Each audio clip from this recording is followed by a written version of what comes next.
Jim Rohn said, success is what you attract by the person you become. How do you become? You become by designing the exact person you want to be and becoming that person right now. You see, I find that most people believe that success is either by accident or by luck. I believe that success is by design. Hi, I'm Alfonso Cuadra, entrepreneur, author, speaker, and creator and host of this program. You see, I went from being a 15-year-old, war-torn, homeless high school dropout to running a successful corporation before the age of 20. But what happened? Did the world change? Did people change? No. I discovered that for things to change in my life, I had to change. And I did. At 17 years old, I sat down and I made a list of goals.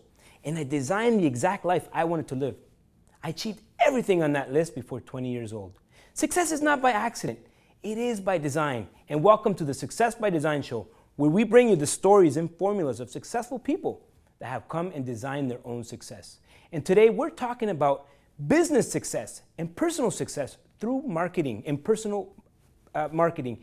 And there's no one better to talk about that than Michael Hughes. Michael Hughes, thank you for coming on the show. Glad to be here. Thanks, you are Canada's networking guru. I am. And since today we're talking about personal marketing, I think you're the gentleman we had to call to come and teach us and teach the people out there how to be that kind of guy, that wow guy. Thank you. So let me ask you a question. How can someone market themselves in a group of people? Well, it's not about marketing yourself per se as much as understanding the dynamics of what happens when you're in a group of people. When I think in terms of networking, I think in terms of helping people understand what they need to do in order to connect more effectively with people. And that's one of the things people have difficulty with. When we talk about personal marketing, because that's what many people attribute this to, personal marketing is all about getting out there in the business world and connecting with other people. People have difficulty with that. I mean, on the one hand, all the books I've read, all the research I've done, and I'm sure you've seen it too, Alfonso, is that your network is really your key to success. I mean, there's things like 80% of job requests never even make it to the want ads. Successful executives now are saying that over almost 50% of jobs are filled via CEOs who connect with one another. So the network that you create, connect, and build is really the architect of your success. I mean, any biography you've read, whether it's Donald Trump, whether it's the Oracle of Omaha, or any successful person will tell you that networking and cultivating a network of relationships and connections is a very powerful and essential way to build success, just what you've been speaking about. The other side of that coin is, for many people, Alfonso, networking is very difficult, it's very stressful. Why is that? Well, in many cases it's because people don't understand the dynamics. First of all, we're natural networkers. I mean, the myth that you're not good at it, Alfonso, or anybody else, is just that, a myth. We're social animals. We need to be with other people. Just think about it. When you were a little child and you ran out and played in the sandbox, you were networking, right? Absolutely. When you went into grade school and met some new friends, you were networking. When you went to college, when you got that first job. So we're natural networkers. It's something we do naturally. So why do people get stressed out? I mean, there's people who just, I have a business, I started my business, and I said, are you doing any networking? They're like, yeah, I'm on Facebook. And people get kind of stressed out of that one-on-one. Are we losing that? And why do people get so stressed out? Alfonso, I don't think we're losing it, but I think it's the context that people get hung up on. Like I said, most of us in a normal, community-minded social environment, we're okay when we're out with friends and all that. I mean, it's not a big issue for us. But when we get into that business context, we need to walk into a room and we need to sell products, we need to ask for a job, we need to look for that kind of stuff. That's when the stress and anxiety falls in. And if you really think about it, it's a natural, normal part of interacting with others. But as soon as you inject that business component, that sales component, what happens is the whole emotional, psychological piece kicks in. Because if you really stop and think about it, I mean, Maslow's hierarchy of needs says the two strongest needs we have as human beings are the need to be liked and accepted, right? And when we walk up to meet someone new, we're laying it all out on the line. It's a huge risk for people. Alfonso, I do presentations all the time, and I stand up at the front and I watch people walk in the room. People do one of two things. First thing they do is they look around for someone they know. And if they don't see someone they know, they tend to go sit by themselves. It's like high school, like they have little groups. Absolutely. So it's about understanding what's going through your mind. And the reason why that happens is because in our minds, Our limbic brain tells us it's the fight or flight syndrome, right? First of all, there's a huge risk with meeting someone new. Will they like us? And so we have a tendency to roll away from that. So that makes it hard for people. That initial contact step is hard for people. So what I help them do is become more aware of what's going on and why. I help them develop strategies on how to connect more effectively, and I help them build their skills, because this is a skill-based activity. So do you find that some people are getting out there and they're doing the networking, but they do it wrong? You know, they got a business card, they go in there and just throw the business card at somebody, shake their hand, and then get out of the room? It's just like wham, bam, thank you, ma'am kind of thing? Yeah, absolutely. And that's one of the most common mistakes people make, is they misinterpret that networking is about shaking hands, smiling, and handing out business cards. They misconstrue that talking to someone is all about telling and selling, trying to qualify and close someone in a 30-second and 3-minute conversation. Well, here's the question I ask folks. When's the last time you bought anything of any substantial value from someone after a 30-second to 3-minute conversation? It doesn't happen, right? No. So they'll try to push you like the car dealership or something. That's right. So I help people rethink what this is all about. First of all, if we think about how life works, first of all, we buy from people we know, like, and trust, right? Absolutely. That's a basic concept. We buy people first, ideas second, and things last in that order. It's the way life works. So I help people rethink what they need to do. First of all, it's to understand the dynamics that you're dealing with. It is a high-stress activity by the simple context of the psychological and emotional piece you're going to be walking into.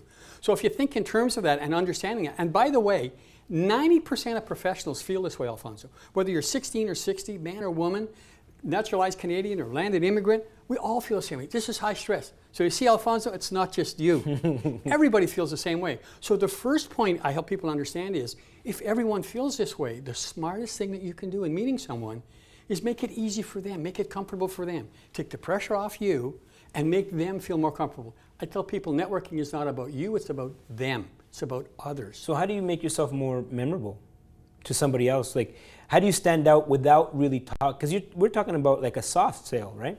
So how do you make yourself kind of still stand out to that other person, but really be involved in them, but still get your kind of product or service out there? Alfonso, it's a process, and that's one of the fundamental principles, my networking philosophy and methodology, that it's about a process. I mean, isn't it true when you walk into an event, if you meet 6 or 7 people, you go through the same process every time, right? You meet them, you shake hands, you start the conversation, you move to the next one, do it over and over again. So there's a process, a generic process there that occurs every single time. In understanding the processes there and how to manage it more effectively, it's about understanding what you need to do to make the other person feel more comfortable. Take the pressure off yourself. How do you do that? You focus on them. You make it about them. You let them talk. You make them the center of attention. Why?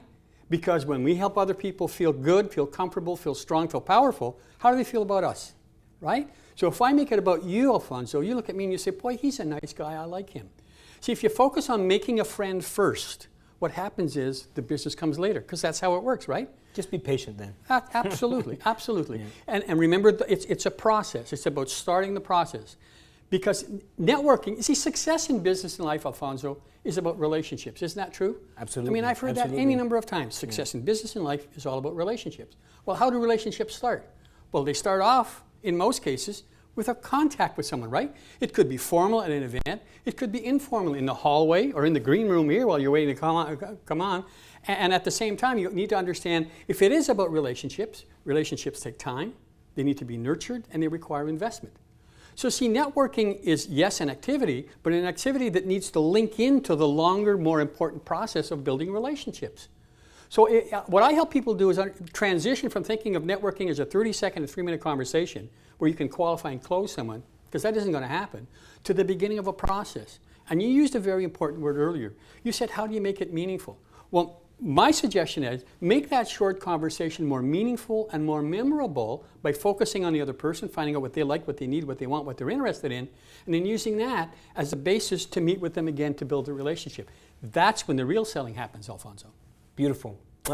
Now I got it. So how did you become Canada's networking guru? Like, what's your story? How did you all of us, I mean, this is now your business. You Absolutely. teach, I mean, how does Absolutely. someone just become a networking guru? Well, you don't just become anything, right? As you mentioned in your opening remarks, I mean, there's a whole transition. There's a story. Yeah. There's a journey we're all on. Yeah. And my journey is, I started off, I was 23 years in the corporate world in sales and management. And I tell people at the peak of my corporate career, I was literally and figuratively fired into success. Beautiful. When that happened, being equal measure French, Canadian, and Irish heritage, I did one of those, I'm mad as heck, I'm not taking this anymore, I'm never putting my future in someone else's hands. I know you can relate to that. Mm-hmm. And when I did that, I said, I'm going to start my own consulting practice. So I started consulting and training. I was doing anything for anybody. What happened is I became a commodity, right? So at one point in time, I remember zeroing in on a subject matter area. In my case, it was networking. People would ask me to come and speak, and I'd say, what are you going to speak on? And I had this little topic. And every time I did a talk on this particular topic, what happened was I got a lot of interest. People would ask me about how to do it more. So I started studying it. I spent about 2 years of intensive study on networking, reading everything I could get my hands on, watching successful people, how they worked, how they networked, what they did. And at the end of that, I had a body of knowledge that I had created. And I decided at that point in time, about year 4 of my business, that I was going to become recognized as a subject matter expert on networking. So I ditched everything else, no more customer service, no more stress management, no more time management, and I decided to become a subject matter expert on networking as a business strategy. And for the last 15 years, that's all I've been doing. Canada's guru. That's right. That's right. The Ottawa Citizen did a 3/4 page ad of me in 2002. That's incredible. Now we have about a minute and a half left before we go to commercial. But just for 3 quick tips that you can offer someone out there. Number 1, be yourself. I mean, that's one of the mistakes many people make. The second one is focus on making a friend. If you focus on making a friend, everything else will happen. And third of all, remember it's a process. So understand when you meet someone, what you need to do is create an environment that will have the other person want to meet with you again, and then use the connection to act that as a launch pad to build the relationship. Now, what are some good, just quickly, what's a good place to network? Because we go to networking events, but everybody's kind of like pitching to each other. What about golf or things like that? Those are all good networking environments. They're all different and unique. And you need to understand what you want to accomplish. See, the environment that you're looking for really should be focused around where your target demographic is, what you want to accomplish, and what you expect the outcome to be, because that's what drives everything else. Well, I mean, I can't wait to get out there and start shaking hands and, getting to know people. One last thing, what's the quote that you live by? Every person you meet has the potential to help you to the extent that he or she is willing and able. Your mission, and I believe your obligation, is to stimulate their willingness as you discover their ability relative to your situation. Beautiful. So, for those of you out there that think that networking is just like throwing business cards and handshakes, I think we learned something different today. So, thank you for coming on the show, and just come back. Stay tuned. Come back. It's more of Success by Design show.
Welcome back to the program, and today we are talking to people about marketing.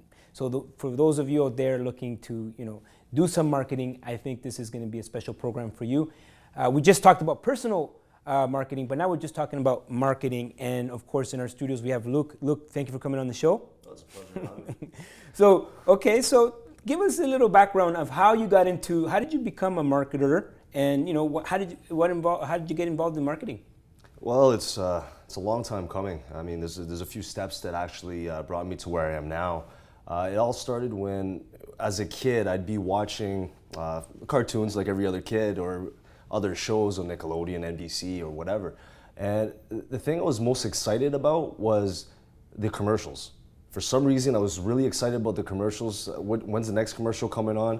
And the reason for that, as I got older, I just realized why I liked those commercials so much. Because I wanted to know what they use, like what strategy they use for me to actually go tell my mom to buy me the next He-Man or the next G.I. Joe or the next cereal box, right? So I mean that's not marketing per se, that's advertising, a strategy of marketing. However, that is actually how I started, getting to the thinking of marketing, advertising, or something in that realm. And later on in life, I was starting to follow the music industry more, and not just for the artist.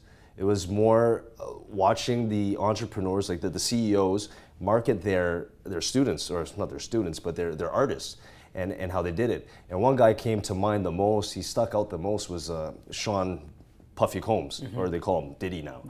And Diddy, or is he Sean Combs now? Sean Combs. Sean Diddy Combs. Yeah, Sean Diddy Combs.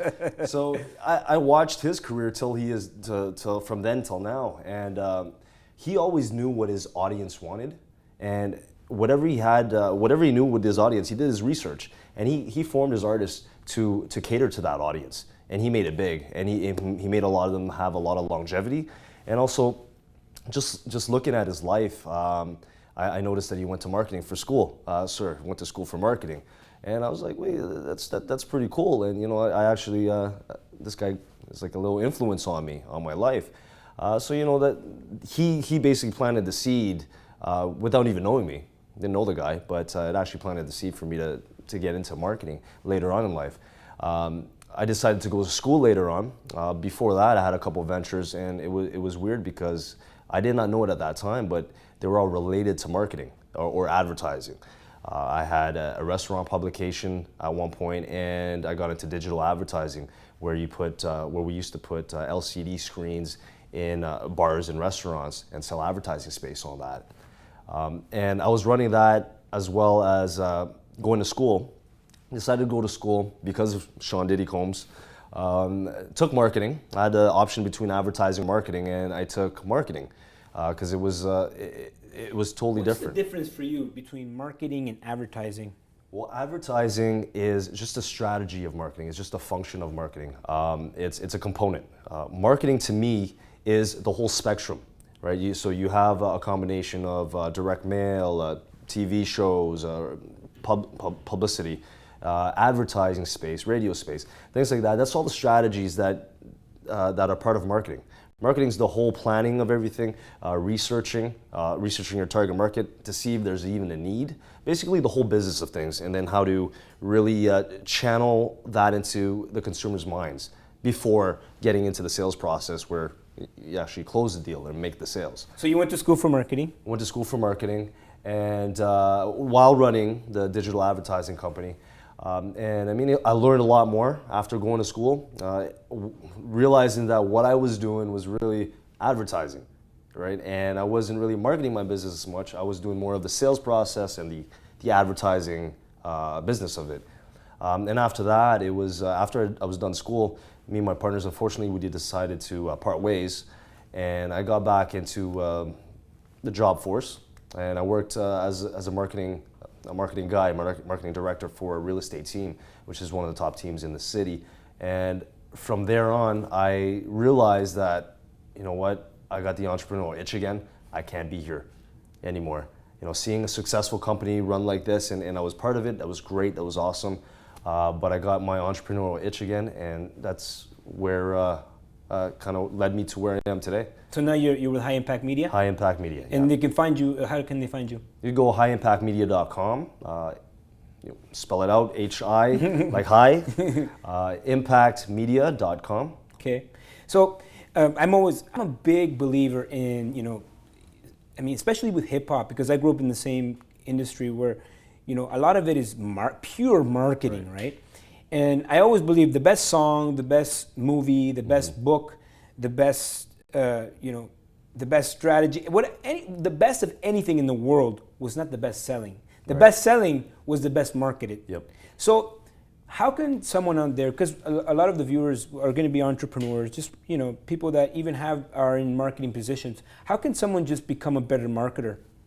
That's a great question, and a lot of people miss this part. A lot of people get into business, what they miss is knowing their clients or customers. A lot of people, when they get into business, you would ask them, hey, who's your target market? Do you know who your customer is? They're like, yeah, everybody. Anybody that has money. That's not the way to approach things. Yeah, there's 7 billion people on the planet. Exactly. It can't be all your customers. Exactly. That'd be great. Yeah, and you'd waste a lot of money doing a lot of marketing and advertising to totally different demographics. But I mean, yeah, so what I say is to be a good marketer, what made me a better marketer was to know my client, to know my customer, know what they eat, know what they buy, know the age, the sex. I mean, know anything you can about them. How does someone find that out? Like, how do you find out who's your target market? Well, let's say if it's a consumer-based business and you want to do some direct mail or anything like that to target your market, there's ways that you can get a list where they do this for you. There's companies out there that actually do this type of research for you, and then they can sell you that list, right? That's one way of doing things. Or what you can do is, let's say if you don't have that big of a budget, you can go out and do your research, right? You go out doing surveys. Go out on the street, start doing surveys on, whatever product you're thinking of doing. What you can do is develop a survey towards that and go to the target market that you think is your target market to see if that's really your target market. So you kind of bounce it off, and if it comes back, I mean, you're on the right track? Exactly, yeah. So I mean, there's a lot of testing in business, as you know as well. I mean, there's a lot of learning involved, right? There's never anything perfect, so you have to do your research. So you've been doing marketing, how long now? Oh, quite some time. I'm not good at math. So. Okay, well, marketing is your specialty, not math. Right. Okay, so what was that moment for you that you realized that you could actually help people? Because, I mean, anybody can tell you, put an ad, and they're a marketing specialist. But what was that moment for you where you actually were sitting down and it's kind of like your aha moment where you just said, you know what, I'm actually helping people here. People are actually getting results. What was that moment for you? Well, there was a couple, but the one that sticks out the most is when I was in the job force, when I was working for the real estate team. I noticed that my services were really needed, and I had a big impact on that company to help them succeed. And I realized, like, wow, these guys are doing really good. You know what? I got that itch again. The itch came back. It's, look, Luke, there's a little voice in my head. Luke, you got to do this on your own. You got to get out there and do it for yourself.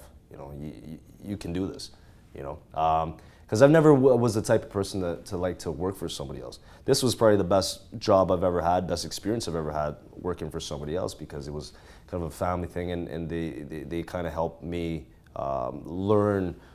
They gave me a lot of tips. They were more kind of like mentors, right? Do you find that you were able to work more on your craft, not having to worry about keeping the office going and keeping the lights on, having those expenses, and you just were able to focus on your craft? Yeah, I mean, that helps a lot. I mean, if you're working for somebody else, that helps a lot if you're in marketing and you get to focus on your craft. But I like to have a lot of control over things as well, on the creativity and what goes out. So that's why, I parted ways with that team and with High Impact Media now. Okay, so for people, there's going to be a lot of people watching, and they want to be, they want to do some marketing. I mean, can someone be successful without marketing? I don't think so. In your opinion? No, my opinion, no. So, because nobody's going to know about your product, right? Exactly. So what are 3 tips you could offer somebody out there that, that they can just, write them down right now and then just take and run with it? Yeah, like I said, number 1, know your target market. Find out who your customer is. Try to find out as much as you can as possible, and even see if there is even a need for your product or service. I know you can work on your dream, like do things you love and all that, but I mean, if it doesn't generate you money, you're not gonna be happy, right? So know your customer. If it doesn't make money, it doesn't make sense. Is that what it is? It don't make money, don't make sense. Yeah. Exactly.